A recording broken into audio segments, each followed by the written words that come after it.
friends, we are back again with someone that I am so excited to introduce you to. This is Jeremy Mudick. He owns this incredible space in Mesa, Arizona called Reconnect Mind Body. Now, I'm going to talk to you a little bit about how Jeremy got started in this. What life experience did he have that even had him decide to create something like this? Now, isn't it true that you started this up in 2020? Mm-hmm. Jeremy, what were you thinking? I wasn't. I was taking action. That was it. Okay. Like really, it was just, there was no thinking. It was just, you have to act now. Okay, Yeah. I love it. Okay, so Jeremy, introduce yourself a little bit. Where do you hail from? What is your life history up to this point? Tell me just a little bit about you so we get to know you a little bit. Yeah, I mean, born and raised in Arizona. Okay. And so I've been in Mesa basically my whole life. Okay. I think I was born in Phoenix and lived there till I was about 4 or 5 and then moved to Mesa. So I've literally been here my entire life. So starting businesses here, it only makes sense. Yeah. And yeah, I mean, I've always been the goofy kid and never taking life too seriously. And then things happen in life that make you realize how serious it can be at times. And so then you kind of go back and forth between self-discovery and as I started to age and grow into my 20s, I realized there's a lot more to life than just having fun, right? It's more, you should have a purpose and drive through that purpose. And that's when I started to really dig into my roots of who I was as a person and how I can become the man that God needs me to be. Yeah, I love that. Yeah. And this is faith-based channel. And so I think it's so amazing. I talk to a lot of women, and my channel isn't just focused on women and their issues and their desires and things that they want to progress into and become, but it's for all of us. And so I love that I'm able to find someone like you, Jeremy, that, again, you're much younger than I am. You know, I feel like the seasoned person here. I'm a grandma in my 50s. And you found a focus where in your 20s, which not everyone does, you know, male or female, you know, that's kind of this selfish time where you go out and you're maybe even a little reckless, but you found that there was purpose that could cause joy. You found that in purpose, when you connected a higher power, then you have direction. Yes. Okay, so where did this purpose and direction take you? So first it took me into being a personal trainer. And that was because for me, I was always really, really skinny. I was like the skinniest kid in school. Like you could lock your fingers around my arm. And so then I started lifting weights because I was bullied every year in my life. And I always relied on my brother to fight my battles for me, which caused me to get bullied more, of course. And I'm sorry for that.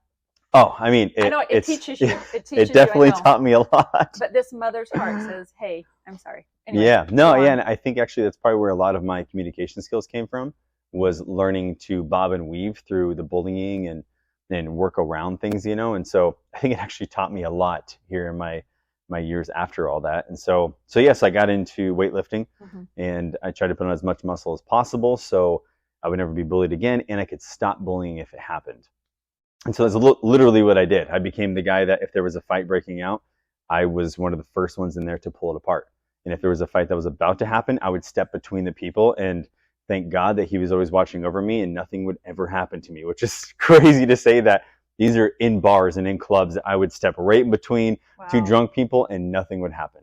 And a lot of times I think maybe it's because I was also pretty big. You know, I was 25 pounds more muscle than what I am right now. And so I was competing in bodybuilding and training in martial arts at the same time. So I felt really confident in those positions of I could stop this if I wanted to. Physically. Right? We're relying on our physicality here. Yeah. Okay. And which isn't a bad thing.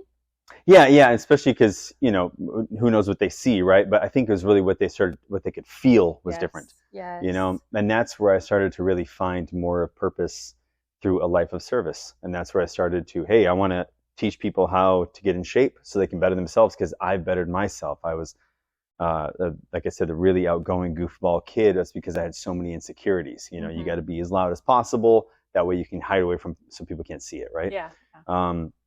So for me, that's where I started to find myself, was through the health and wellness field. Okay. Yeah. All right. So from personal training, now I want you to talk a little bit about some of your mentors and some of your experiences that are not everyone will even want to have this kind of an experience or will be this adventurous, but there's a lot that you've really got outside of your comfort zone. And and you started to really explore into mind body, Yes. right? Yep. Okay, so tell us a little bit about some of your experiences and adventures. Oh, where to begin? I would say actually the first big test was competing in bodybuilding. Okay. That was Absolutely. yeah. Oh yeah. Don't put me in that stage. Keep me clothed. You know, Yeah. that takes a lot of courage. Yeah. Not only is it Discipline. yeah, extreme discipline, it's also very uncomfortable on every level possible because you have to, uplift your entire world into something different. If you go from Sure. eating regular and exercising just to stay healthy and to build some muscle or something to that where it comes, hey, this is what I'm doing. It's like you're on a mission. Mm-hmm. Then it becomes something entirely different, and that's where I got really militant with it. And I started to read books on mind and body. And that's when I started to realize, wow, that's how these guys are becoming professionals, because they're unlocking something inside their mind that's allowing them to, there can be the most delicious food in front of you and you go, I'm good. Yeah. Like, wow, what power, because in this modern society, it's really hard to do. And it's like, oh, delicious food, even if it doesn't have to be sugary, delicious donuts. It can be a fresh piece of fruit. It could be a delicious hamburger or whatever it is. But if it's not going to fit into your current caloric intake, then you can't have it because it's going to ruin what you're trying to do. So being around that, going out to dinner with friends and family and things, that's where I really started to learn about the power of the mind. And so I took bodybuilding pretty far and I became a natural professional, and I competed several times at the pro level, and I placed top 5 at the biggest show in natural bodybuilding, which is a huge achievement for me. And is that the Arnold? No, so that's non-natural. Okay. So non-natural. yeah, it's called the Yorton Cup. Okay. It's like the Mr. Olympia for natural bodybuilding, pretty much. Wow, amazing. Yeah, so it was awesome, and I came in the best shape of my life and went through a wide array of ups and downs, of course, but it always is a big challenge of the mind, right? And how to keep it from not cracking, realistically. Okay. All right, and so that took you where? So that took me into breath work, meditation, okay, ice baths, that whole discovery. Well, so I will take a step back in that. So pretty much that was my first introduction to mind and the power of it. And then so I have a condition called EDS. And so within that condition, it just has high levels of inflammation, and it's a constant flow. Like the doctors will tell you, eat a low inflammatory diet, exercise, build as much muscle as possible so you stop tearing and dislocating things. And there's not much you can do realistically. So within that same path, that was my real discovery, is how can I find an answer for this? Because I believe that there had to be an answer. It's not just, when you turn 45, be careful when you step off a curb, you might blow your ACL out. Oh. Like that's what the words would be. Where's the hope? So, Where's the hope in that? Exactly. Yeah. Good luck with the rest of your life. You've got this condition. Okay. Yep. So you didn't want to take that at face value. Absolutely not. So that's when I started to dive a little deeper, and that's when I really started to find these stories of people that have done these miraculous things that defy science. Okay. And that's when I came across Dr. Joe Dispenza and Wim Hof. Okay. So for any of you that don't know anything about Dr. Joe Dispenza, he is a fun person to check out. I know about him. Now, who I didn't know about was Wim Hof. Mm-hmm. Wim Hof, the little teeny bit I know, does work with breath. Mm-hmm. And he is the Iceman. Is that what they call him? The Iceman. And he really brought into, the world's awareness about ice baths and the physical benefits of that, and this, getting hot and getting cold and all of that kind of stuff. And I'll tell you, I'm just going to insert, this is how I found Jeremy. I had an issue in my home where we had black mold undetected for about 5 months. And once we found it, we were like, great, let's take care of it. And then I went and got a physical and started talking about some of my symptoms. And the doctor's like, have you been around mold lately? I'm like, oh, seriously? So it affected me negatively. And what my doctor said is, if I was in your position, I would look for an infrared sauna. And then she said, be in the sauna for this long, and you'll probably have to do it for this many weeks, and it should kill the mold. And I'm like, okay, Google infrared saunas near me. And this place popped up, Reconnect Mind Body. And I checked it out and saw that they did all kinds of stuff, but I'm just here for the infrared sauna. So that's where I got to meet Jeremy and the great people that work here. And by the way, it did work. The infrared sauna totally obliterated the black mold that I had in my body. I was super grateful. But there was so much more that you had to offer, that I'm so into emotional healing, emotional progression, mental healing, mental progression, Mhm. and spiritual, and knowing that that is all connected with physical. I can read about physical.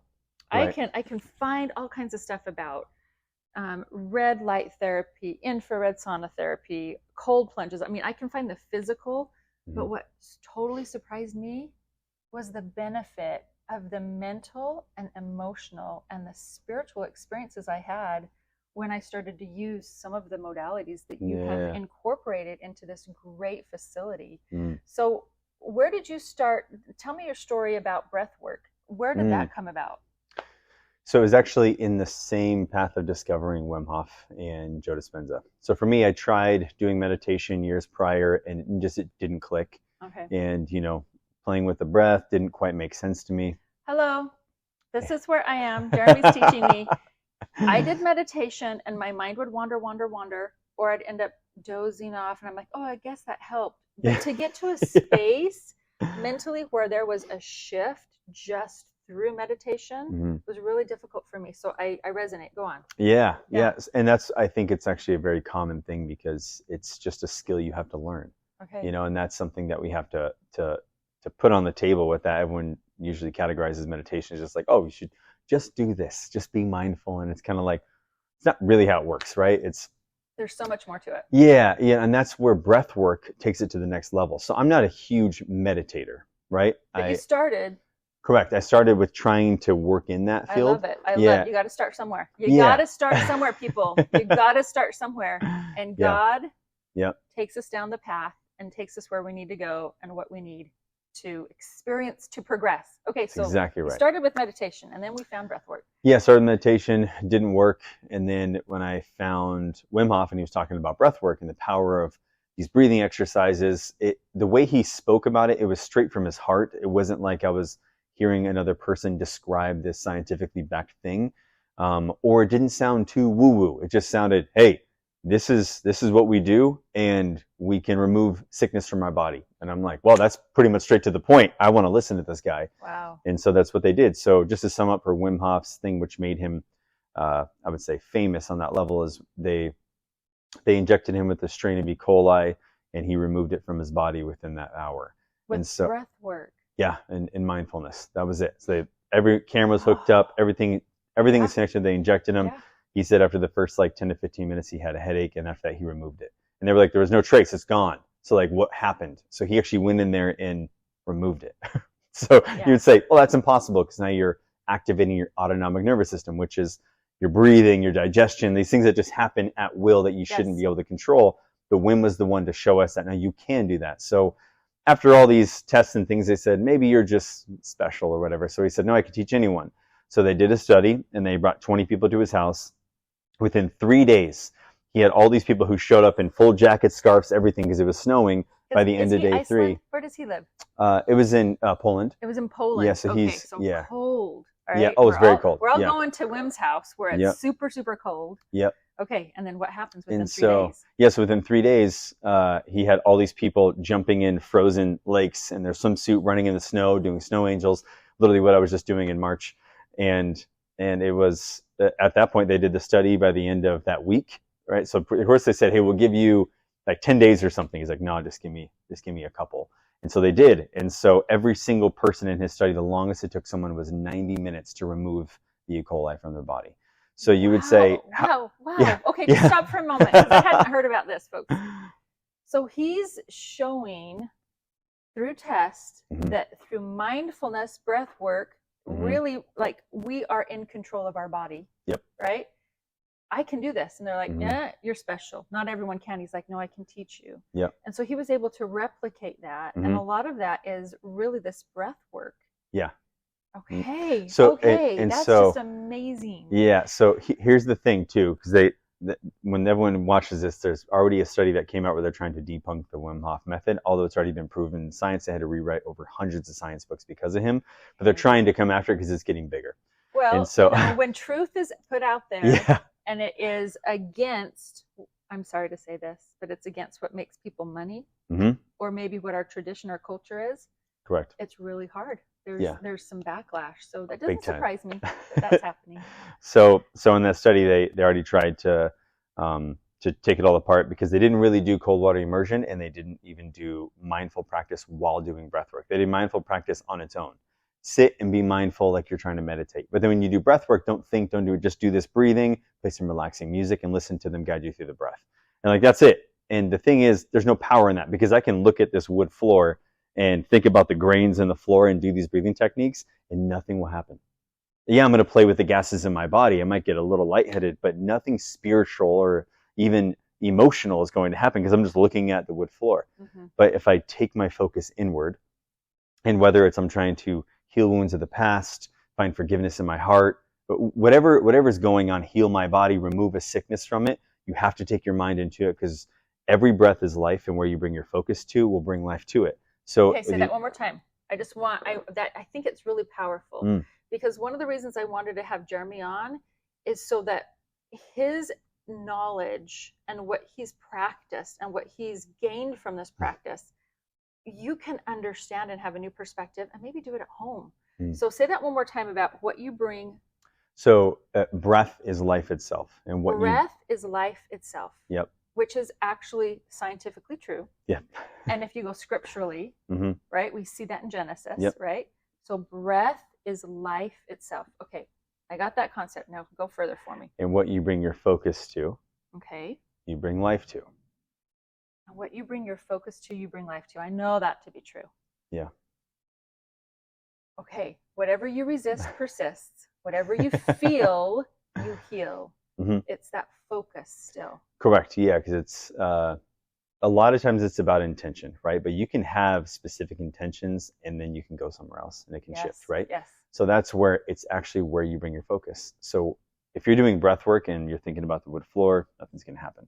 But if you're doing breath work and you're thinking about removing E. coli from your body, then you will. Yeah. So it's just like when you go into the ice bath, just like when you are having a hard time and you're stressing out at work, or whatever's going on, you just had a loss in the family, you sit and you breathe, and let's think of like a loss in a family, right? No words are going to make anything better. Right. It's a time process, right? But how do we create time so we can allow ourselves to process? Is by being with oneself and breathing into the moment, allowing yourself to feel grief is how we heal it, right? Let yourself feel it. Yeah. So feel it to heal it. Yeah. So I like how you said, how can we create time so that there can be a focus, right? So that there can be a healing and a process.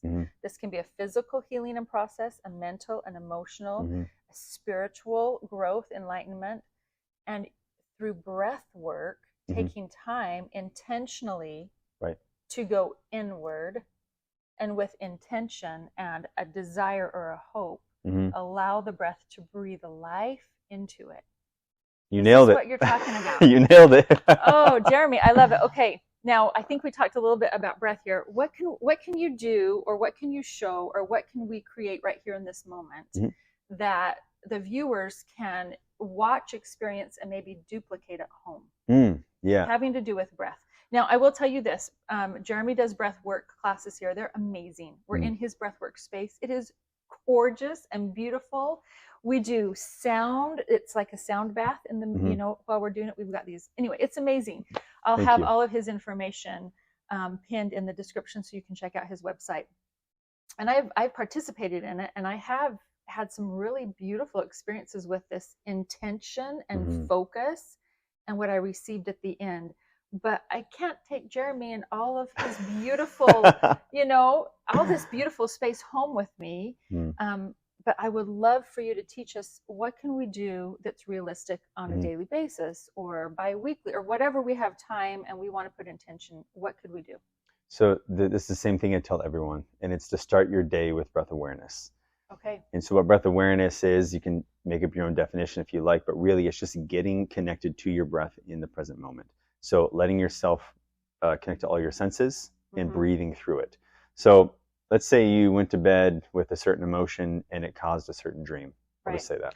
Oh, I wonder the last time that happened. Like literally twice this week. Okay. So this is very real in my life. Okay. There you go. So you wake up the next morning. If you just start the day, you're carrying it from the same emotion of vibration into the next day, which means that you are now currently living in the past. And these are preaches of Dr. Joe Dispenza that we all can agree with because we've all done it. Yeah. And it's science. You know, I just did, and you'll see, I'll put it on here. I just did a video all about the law of energy and frequency and vibration and attraction. And it's science. So exactly what you're talking about. I'm there. Yep. I get it. And so with all that, you look at that energy doesn't just delete, no. right? It has to be transformed. It has to change. So you create the change.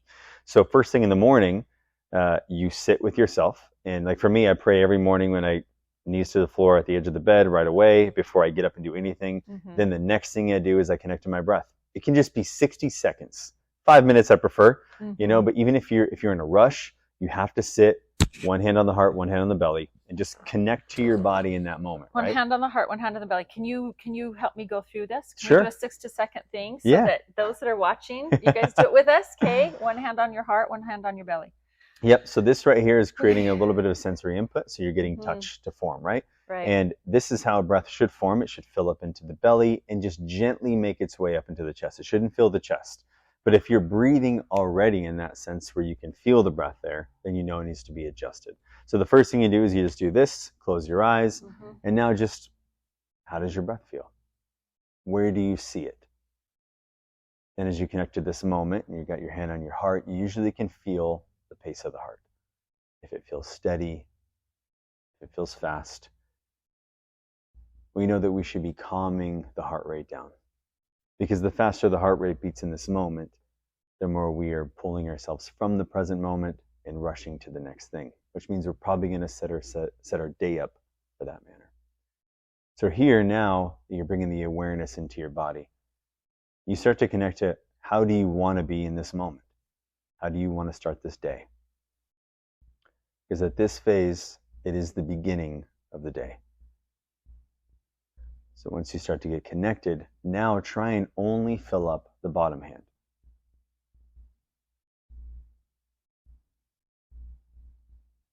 Just like that. And so the more that you can expand through the belly, the more that you start to slow the heart rate. And through that space is where the roots are. So it's also the beginning of each breath. So now simply just bringing your focus into that space, your awareness has increased throughout your body. And now you were set up for the day to carry on into a way that you wanted to, knowing that if obstacles come in your path, which they most likely will, this is what you do to root yourself back in. Something so simple. Oh, I love that. And I love when you're thank you. You're welcome. That was amazing. If you watched and you didn't experience that, rewind.